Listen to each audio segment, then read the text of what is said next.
Lying midway between Kurunagala and Anuradhapura is the location of Yapahuwa, just 5 kilometers from the town of Maho. The city of Yapahuwa was the capital of the country for just 12 years. The rock citadel of Yapahuwa rises abruptly out of the surrounding landscape and has been compared to the Sigiriya rock fortress, though on a much smaller scale.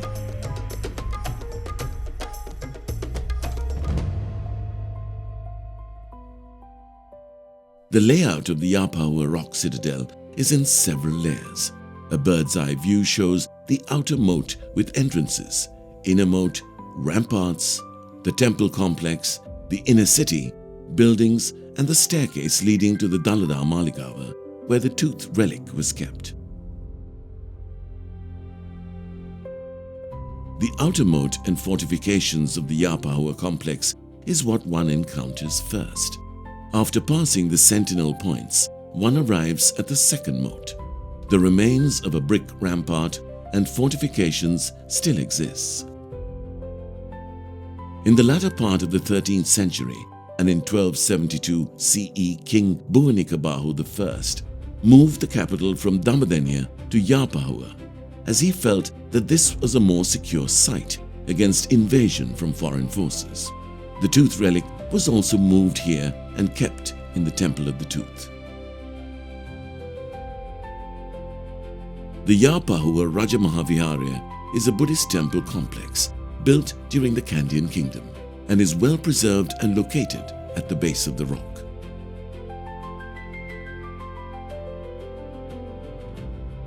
The temple complex has a Bodhi tree and image house with old murals. At the foot of the rock is the audience hall and the remains of a series of buildings which little is known of.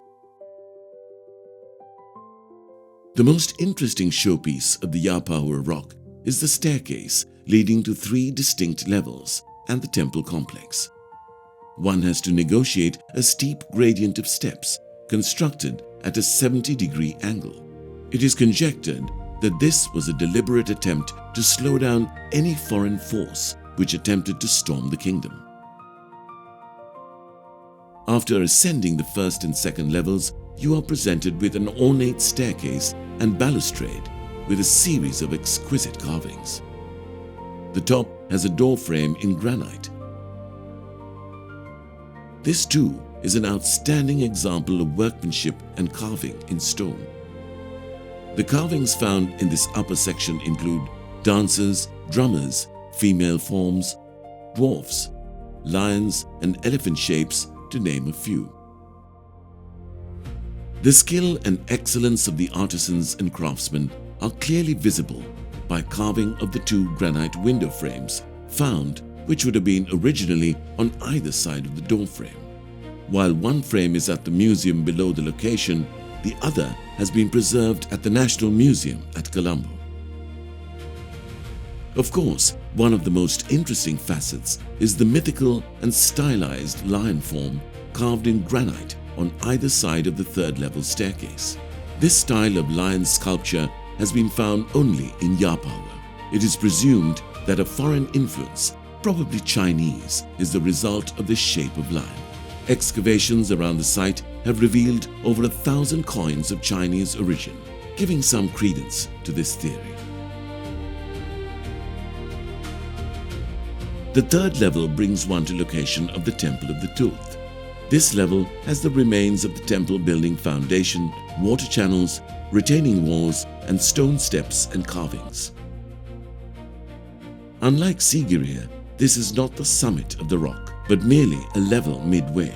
When one continues to climb several steps, also built at a steep gradient, you arrive at a set of caves, the housing of monks at the time. Ascending a few more granite rocks and steps, one arrives at the summit. Here the remains of a Dagaba and Bodhi tree enclosure can be seen. The summit, which is a relatively flat plateau, provides the visitor with truly stunning 360-degree views of the surrounding countryside.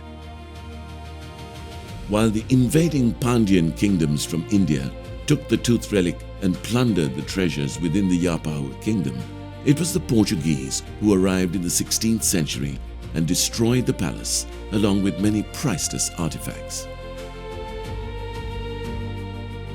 The Yapahuwa site remained in ruins and was discovered by H.C.P. Bell, Sri Lanka's first archaeological commissioner during the inception of the 19th century.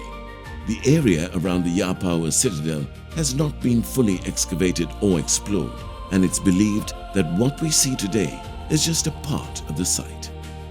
Being in a remote corner of the cultural triangle means that one can explore the splendor of the ancient kingdom without the customary crowds which normally visit such an archaeological monument.